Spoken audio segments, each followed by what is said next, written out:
ఓం నమో వెంకటేశాయ. ఈరోజు date 19th July 2025.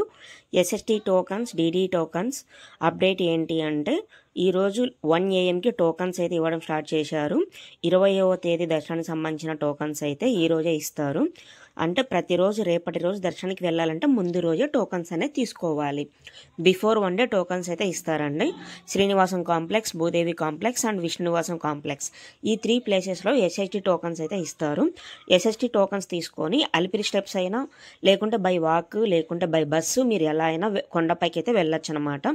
Bhudevi కాంప్లెక్స్లో అయితే ఇప్పుడు చూస్తున్న వీడియోలో భూదేవి కాంప్లెక్స్ అంటారు దీన్ని. అలిపిరి బస్ స్టాండ్ లోపల అయితే ఉంటుంది. Alipiri bus stand Tirupati main bus stand నుంచి అయినా రైల్వే స్టేషన్ నుంచి అయినా 3.5 కిలోమీటర్ రేడియస్ లోపల అయితే ఉంటుంది. భూదేవి కాంప్లెక్స్లో 2 types టోకన్స్ అనేది ఇస్తారు. ఒకటి డీడీ టోకన్స్, రెండవది ఎస్ఎస్టీ టోకన్స్. డీడీ టోకన్స్ అంటే శ్రీవారి మెట్టు మార్గంలో వెళ్ళే భక్తులకు మాత్రమే అనమాట. డీడీ టోకన్స్ ఎర్లీ మార్నింగ్ 6 గంటలకు ఓపెన్ అవుతుంది శ్రీవారి మెట్టు మార్గము. డీడీ టోకన్స్ తీసుకొని ఈవినింగ్ 5:30 లోపల అయితే మీరు అక్కడికి చేరుకొని కొండపైకి నడుచుకుంటూ వెళ్ళిపోతే అలో చేస్తారండి. ఆఫ్టర్ 5:30 అయితే స్టెప్స్ అనేది ఎక్కనివ్వరు ఎవరిని. సో కాబట్టి మీరు ముందుగానే ప్లాన్ చేసుకుని టోకన్స్ తీసుకొని కొండపైకి అయితే వెళ్ళండి. ఈ 2 types ఆఫ్ టోకన్స్ తీసుకోవడానికి ఆధార్ కార్డు మాత్రం కంపల్సరీ. ఈ 2 క్యూ లైన్స్లలో మీరు మొబైల్ క్యారీ చేయొచ్చు అండ్ లగేజ్ కూడా క్యారీ చేయొచ్చు. మొబైల్ క్యారీ చేసి మొబైల్ తీసుకొని వెళ్ళి ఆధార్ కార్డు ఎవరైనా మర్చిపోతే మొబైల్లో కూడా చూపించచ్చు అనమాట. బాగా గుర్తుపెట్టుకోండి. ఈ ఆల్ 3 types కాంప్లెక్సెస్ ఇవన్నీ ఉంటాయి కదా, ఆ కాంప్లెక్స్లలో మీరు టోకన్స్ తీసుకొని కొండపైకి అయితే వెళ్ళిపోవచ్చు. ఎస్ఎస్టీ టోకన్స్ అయితే ఎలాంటి స్కానింగ్ అయితే అవసరం లేదండి. డైరెక్ట్ టోకన్ తీసుకొని కొండపైకి అయితే వెళ్ళిపోవచ్చు. భూదేవి కాంప్లెక్స్ మాత్రం డీడీ టోకన్ ఇస్తారు. డీడీ టోకన్ అంటే దివ్య దర్శన్ టోకన్. శ్రీవారి మెట్టు మార్గంలోనే వెళ్ళాలి.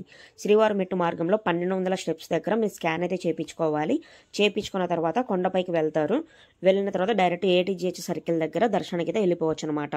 SST token and DD tokens ఎవరైతే దొరకలేదు అని బాధపడతారో అలాంటి వాళ్ళు ఏం చేయాలి అంటే అదే రోజు వెయిట్ చేసి నెక్స్ట్ డే మళ్ళీ మార్నింగ్ మధ్యాహ్నం లేకుంటే ఎర్లీ మార్నింగ్ 11 AM నుంచి క్యూ లైన్స్ అనేది స్టార్ట్ అవుతుంది. ఆ తర్వాత టోకన్స్ అనేది మళ్ళీ 1 PM నుంచి ఇవ్వడం జరుగుతుంది. సో అలానా తీసుకోవచ్చు. మేము ఇంకో రోజు తిరుమలలో వెయిట్ చేయలేము అనిపిస్తే మీరు డైరెక్ట్ కొండపైకి వెళ్ళిపోయి సరదర్శనం క్యూ లైన్లోకి అయితే వెళ్ళిపోవచ్చు అనమాట.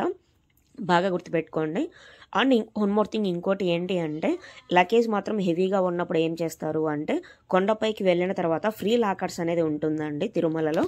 పద్మనాభ నిలయం, మాధవ నిలయం, ఆ తర్వాత old Balaji Tirumala bus stand దగ్గర బాలాజీ బస్ స్టాండ్ అని చెప్పి పిలుస్తారు. అక్కడ మనకి జపాలి బస్సెస్, పాప వినాశనం బస్సెస్, రకరకాలుగా అన్ని బస్సెస్ అని అక్కడే ఉంటుంది. అక్కడ bus stand near by bus stand లోపల కూడా ఫ్రీ లాకర్స్ అనేది ఉంటుంది. ఓల్డ్ బాలాజీ బస్ స్టాండ్ బాగా గుర్తుపెట్టుకొని అక్కడ లగేజ్ పెట్టుకొని ఫ్రీ లాకర్స్ ఇస్తారు. దానికి ఆధార్ కార్డు కనుక మీరు చూపించారంటే ఫ్రీ లాకర్ 24 hours అనేది ఇస్తారు. ఆ లాకర్స్లో మీరు లగేజ్ పెట్టుకొని దర్శనానికి అయితే వెళ్ళొచ్చు. అలా లేదు అంటే ఇంకో ఆప్షన్ కూడా ఉంది. అది ఏంటి అంటే మీరు డైరెక్ట్ క్యూ లైన్లో వెళ్ళేటప్పుడే మీ లగేజ్ అనేది వాళ్ళు తీసుకుంటారు. అండ్ అలాగే మొబైల్ కౌంటర్ కూడా అక్కడే ఉంటుంది, అక్కడ కూడా ఇవ్వచ్చు. మీరు లగేజ్ మొత్తం క్యూ లైన్లో క్యారీ చేయలేమనుకున్న వాళ్ళకు మాత్రమే ముందే తిరుమలలోనే మీరు లగేజ్ సెంటర్స్కి వెళ్ళి అక్కడ లగేజ్ పెట్టేసి దర్శనానికి వెళ్ళొచ్చు. ఇప్పుడు చూడండి, ఎస్ఎస్టీ టోకన్స్ 15,000 టోకన్లు అయితే 20వ తేదీ దర్శనానికి సంబంధించిన టోకన్స్ ఆఫ్టర్నూన్ 12 PM నుంచి నైట్ 10 PM వరకు ఉన్న టైమింగ్ స్లాట్ దర్శనాలు అయితే ఇస్తున్నారు. ఇక్కడ మీకు ఒక డౌట్ రావచ్చు, ఎర్లీ మార్నింగ్ టోకన్స్ అంతా ఏమవుతున్నాయి అని. అవి ఎందుకు ఇవ్వట్లేదు అంటే వీళ్ళు టీటీడీ వాళ్ళు ఒకటి వీఐపీ దర్శనాలు ఉండొచ్చు, స్పెషల్ ఎంట్రీ దర్శనాలు అంటే 300 రూపీస్ దర్శనాలు, ఆ తర్వాత బ్రేక్ దర్శనాలు, అలాగే స్వామివారికి పూజలు, ఇలా రకరకాలుగా ఉంటాయి కదా అండి. అందువల్ల మార్నింగ్ స్లాట్స్ అవైలబిలిటీ ఉంటేనే వాళ్ళు ఇస్తారు, లేకుంటే ఆఫ్టర్నూన్ స్లాట్సే ఇస్తారు. ఇప్పుడు వీడియోలో కనిపిస్తుంది శ్రీనివాసం కాంప్లెక్స్ ఆరెంజ్ కలర్లో అయితే ఉంటుంది. తిరుపతి మెయిన్ బస్ స్టాండ్కి ఆపోజిట్లో అయితే ఉంటుంది. బాగా గుర్తుపెట్టుకోండి. అక్కడికి వెళ్ళి కూడా మీరు ఎస్ఎస్టీ టోకన్స్ అని తీసుకోవచ్చు. అలాగే తిరుమలలో మీరు తలనీలాలు సమర్పించుకోవడానికి కూడా బాలాజీ బస్ స్టాండ్ దగ్గర నియర్ బై ఉంటాయండి. అక్కడే చూసుకొని మీరు లోపలికైతే వెళ్ళాలి. అండ్ లగేజ్ కౌంటర్లో లగేజ్ మొబైల్ కౌంటర్స్ క్యూ లైన్లోనే ఉంటుంది. మీకు లగేజ్ తక్కువగా ఉన్నట్లయితే అలా తీసుకొని వెళ్ళండి. లగేజ్ హెవీగా ఉన్నప్పుడు ఏం చేస్తారంటే ఫ్రీ లాకర్స్ తీసుకోవడానికి ట్రై చేయండి. అంటే తిరుమలలో ఇంకో 1 day ఉండాలి అనిపించిన వాళ్ళు ఎవరైనా ఉంటారు కదండి, అలాంటి వాళ్ళకు ఫ్రీ లాకర్స్, కామన్ హాల్స్ బాగా యూజ్ అవుతుంది. ఎందుకంటే సిఆర్ ఆఫీస్ దగ్గరికి వెళ్ళి అక్కడ రూమ్స్ అవైలబిలిటీ ఉంటుందా లేదా, ఉంటేనే వాళ్ళు ఇస్తారనమాట, లేకుంటే వాళ్ళైతే ఇవ్వరు. సో దానివల్ల ప్రాబ్లం అవుతుంది కాబట్టి ఫ్రీ లాకర్స్కి కన్సిడర్ అయితే చేయండి. అక్కడికి వెళ్ళి ఫ్రీ లాకర్స్ తీసుకొని లాకర్స్లో లగేజ్ పెట్టేసి దర్శనం కంప్లీట్ అయిన తర్వాత తిరుమలలో లోకల్ టెంపుల్స్ ఉంటాయండి, లోకల్ టెంపుల్స్ విజిట్ చేయడానికి ట్రై చేయండి. ఆ తర్వాత ఇప్పుడు చూడండి డీడీ టోకన్స్, దివ్య దర్శన్ టోకన్స్, శ్రీవారి స్టెప్స్ నడకదారి వెళ్ళే మార్గం వాళ్ళకైతే ఆఫ్టర్నూన్ 2 PM నుంచి 5 PM వరకు ఉండే టైం స్లాట్ దర్శనాలు అనమాట. ఈ రేపటి 20వ తేదీ దర్శనం జరిగిన టోకన్స్ అంటే 19వ తేదీనే మనకు భూదేవి కాంప్లెక్స్లో అయితే ఇస్తారండి. భూదేవి కాంప్లెక్స్కి మీరు 11 AM కంతా లేకుంటే 11:30 AM కంతా అక్కడికి వెళ్తే క్యూ లైన్స్ అనేది స్టార్ట్ అవుతుంది. ఎందుకంటే క్రౌడ్ హెవీగా ఉంది. అందులో వీకెండ్స్ కదా, సాటర్డే అండ్ సండే కాబట్టి ఫుల్ క్రౌడ్ అయితే ఉంది ప్రజెంట్ అయితే. అందువల్ల మీరు ఎర్లీగా ముందే వెళ్ళి క్యూ లైన్లో ఉంటే టోకన్స్ ఈజీగా దొరుకుతుంది. కాబట్టి మీరు ముందే వెళ్ళి క్యూ లైన్స్ ఉంటే టోకన్స్ అయితే దొరుకుతుందండి. లేదు అంటే మళ్ళీ నెక్స్ట్ డే వరకు వెయిట్ చేయాల్సి వస్తుంది. అది కూడా లేదు అంటే డైరెక్ట్ మీరు సరదర్శనానికి వెళ్ళాల్సి వస్తుంది. ఇదంతా మనకి ఎందుకు అంటే ఒక 1 hour ముందే మీరు క్యూ లైన్లోకి వెళ్తే టోకన్స్ ఈజీగా తీసుకోవచ్చు అనమాట. ఆధార్ కార్డు మాత్రం మర్చిపోవద్దు, కంపల్సరీగా క్యారీ చేయండి.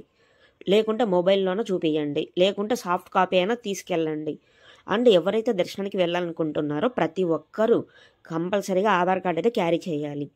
ఆ తర్వాత మీరు క్యూ లైన్లో Balaji bus stand Bhudevi complex ఉంది కదా, భూదేవి కాంప్లెక్స్లో లగేజ్ క్యూ లైన్లోకి వెళ్తారు కదా కంపార్ట్మెంట్ టోకన్స్ తీసుకోవడానికి. క్యూ లైన్లో కూడా మీరు మొబైల్స్ అనేది క్యారీ చేయొచ్చు, ఎటువంటి ప్రాబ్లం అయితే ఉండదు. టోకన్స్ తీసుకునేటప్పుడు మాత్రమే మొబైల్స్ అనేది క్యారీ చేయొచ్చు, బాగా గుర్తుపెట్టుకోండి. వన్స్ దర్శనానికి వెళ్ళేటప్పుడు మాత్రం మొబైల్స్ అయితే క్యారీ చేయకూడదు. అది అక్కడ ఎవరైనా చూశారు అంటే డస్ట్బిన్లో వేసేస్తారు, లేదంటే పగలగొడతారు. సో కాబట్టి మీరు దర్శనానికి వెళ్ళేటప్పుడు క్యారీ చేయొద్దు. మొబైల్స్, స్మార్ట్ వాచెస్ ఇలా ఏమన్నా ఉంటే ప్లీజ్ అవాయిడ్ అనమాట. అండ్ తిరుపతిలో ఈ 3 ప్లేసెస్ ఉన్నాయి కదా అండి, విష్ణు నివాసం, శ్రీనివాసం, భూదేవి కాంప్లెక్స్. విష్ణు నివాసం అయితే ఆఫ్లైన్ రూమ్స్ అనేది ఉంటుంది, అలాగే శ్రీనివాసం కాంప్లెక్స్ అయితే ఆన్లైన్ రూమ్స్ ఉంటుంది. అలాగే శ్రీనివాసం కాంప్లెక్స్లో కూడా అన్నదానం అయితే జరుగుతుంది. లైక్ సాంబార్ రైస్ అనమాట, టీటీడీ వాళ్ళైతే ప్రొవైడ్ చేస్తారు, అక్కడే ఉంటుంది. లంచ్ టైమింగ్ అయితే వాళ్ళైతే ఇస్తారు, దానికి కూడా కొన్ని టైమింగ్స్ అనేది ఉంటుంది. మీరు వెళ్ళిన టయానికి అక్కడ లేకుంటే ఎవరేం చేయలేరు, లేకుంటే బయట ప్రైవేట్ హోటల్స్లో తినాల్సి వస్తుంది. అలాగే సేమ్ థింగ్ అంతే అనమాట. మీరు తిరుపతిలో ఎర్లీ మార్నింగ్ ఎవరైనా తిరుపతికి రీచ్ అయినట్లయితే మార్నింగ్ 11 AM వరకు వెయిట్ చేసి క్యూ లైన్స్ అనేది స్టార్ట్ అవుతుంది. ఆ తర్వాత టోకన్స్ తీసుకోండి. 1 PM కంతా టోకన్స్ ఇవ్వడం స్టార్ట్ చేస్తారు. అలా తీసుకొని కొండపైకి అయితే వెళ్ళిపోవచ్చు. అండ్ తిరుపతిలో కూడా లోకల్ టెంపుల్ చాలా ఉన్నాయండి. Govindarajaswamy temple, ISKCON temple, Kapilatheertham, Thathayyagunta Gangamma తల్లి టెంపుల్, అలిమేలు మంగాపురం, తిరుచానూరు, శ్రీనివాస మంగాపురం, ఇలా చాలా టెంపుల్స్ ఉన్నాయండి తిరుపతిలో కూడా.